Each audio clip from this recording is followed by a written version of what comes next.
आज की इस वीडियो में हम लोग व्याकरण लतिका भाग 4 पाठ्य पुस्तक से अपठित गद्यांश यानी अनसीन पैसेज पढ़ने जा रहे हैं। और यहाँ पर ध्यान दीजिएगा कि पठित पठित यानी पढ़ा हुआ, और अगर उसमें अ लगा है तो अपठित यानी जिसे हमने पहले नहीं पढ़ा है। तो अपठित गद्यांश का अर्थ है गद्य का वह भाग जो पहले न पढ़ा हो। इसमें विद्यार्थियों को एक गद्यांश दिया जाता है जिसे पढ़कर उन्हें दिए गए प्रश्नों के उत्तर लिखने होते हैं। इसके अभ्यास से उनकी भाषा की पकड़ मजबूत होती है और उनमें अपठित विषय वस्तु को समझने की क्षमता बढ़ती है। गद्यांश हल करते समय ध्यान में रखने वाली बातें। पहले गद्यांश को ध्यान से पढ़ें और उसका अर्थ समझें। उसमें आई मुख्य बातों को रेखांकित कर ले। प्रश्नों को पढ़कर गद्यांश में उनके उत्तर ढूंढें। उत्तर अपनी भाषा में लिखें और छोटे छोटे दें। बच्चों, आपकी पाठ्य पुस्तक में बहुत सारे अनसीन पैसेज दिए हैं जिसके उत्तर भी उसमें दिए हैं। तो यहाँ पे मैं आपको अभ्यास के लिए एक बिना उत्तर वाला अभ्यास करवा रही हूँ, तो आप इसे ध्यान से देखें और समझें।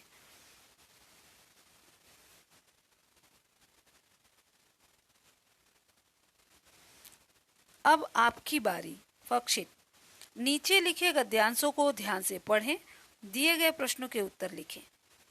अब हम अनसीन पैसेज को यानी कि अपठित गद्यांश को यहाँ पढ़ते हैं। हमारे देश में बहुत से त्योहार मनाए जाते हैं। त्योहार का अर्थ है आनंद से मनाया जाने वाला उत्सव। होली, दिवाली, राखी, ईद, क्रिसमस सभी त्योहार आपसी मेलजोल और प्यार का संदेश देते हैं। हर राज्य में कुछ त्योहार अलग अलग ढंग से मनाते हैं। जैसे दक्षिण भारत में पोंगल, उत्तर भारत में संक्रांति। दोनों ही फसल कटने पर मनाए जाते हैं। स्वतंत्रता दिवस, गणतंत्र दिवस और गांधी जयंती हमारे देश के राष्ट्रीय पर्व हैं। इसी प्रकार बाल दिवस, शिक्षक दिवस भी पूरे देश में धूमधाम से मनाए जाते हैं। तो आपने यहाँ पे देखा कि अब कुछ यहाँ पे लिखा हुआ है पैसेज। अब इससे संबंधित कुछ प्रश्न यहाँ दिए हैं, इसे हम लोग देखेंगे और उसका उत्तर ढूंढेंगे। त्योहार का क्या अर्थ है? यहाँ देखिए, त्योहार का अर्थ है आनंद से मनाया जाने वाला उत्सव। अगला प्रश्न है सभी त्योहार क्या संदेश देते हैं? सभी त्योहार आपसी मेलजोल और प्यार का संदेश देते हैं। तो आपने देखा कि ये दो प्रश्न थे और उसके उत्तर यहाँ पैसेज में ही किस तरह से हमने ढूंढा। अब यहाँ पे देखेंगे अगला प्रश्न। इनके समान अर्थ वाले शब्द गद्यांश में छांट कर लिखे। खबर, तो खबर का अर्थ होता है, गद्यांश में देखकर हम लोग बता रहे हैं, संदेश। अगला प्रश्न फिर से देख लेते हैं। त्योहार, त्योहार का अर्थ गद्यांश में भी देख लेते हैं, पर्व। अगला प्रश्न है खुशी। यहाँ देखिए खुशी, और इसका अर्थ यानी समान शब्द जो है वो, समान शब्द जो है वो आनंद। जो अर्थ आनंद का है वही खुशी का भी है। आज़ादी का पर्व यानी, यहाँ देखिए, आज़ादी का पर्व यानी स्वतंत्रता दिवस, जिसे अभी अभी हमने मनाया है 15 अगस्त को। अब हम लोग अगले प्रश्न पे जाएंगे। राष्ट्रीय पर्व, देखिए प्रश्न यहाँ पे, राष्ट्रीय पर्व कौन कौन से हैं? अब यहाँ पे हम लोग देखेंगे उसका उत्तर। स्वतंत्रता दिवस, गणतंत्र दिवस और गांधी जयंती हमारे देश के राष्ट्रीय पर्व हैं। अगला प्रश्न देखते हैं। गद्यांश के लिए एक शीर्षक लिखे।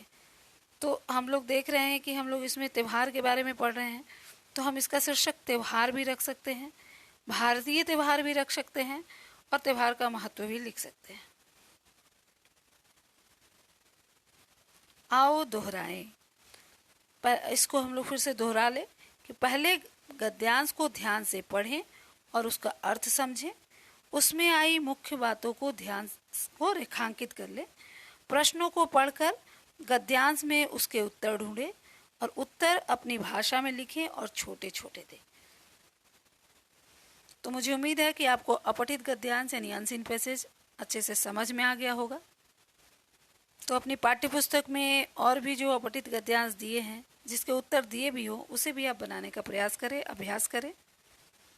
वीडियो पसंद आए तो इसे लाइक करें, शेयर करें, सब्सक्राइब करें और मेरे आगे आने वाले वीडियो को देखने के लिए बेल आइकन दबाना ना भूलें। थैंक यू, धन्यवाद।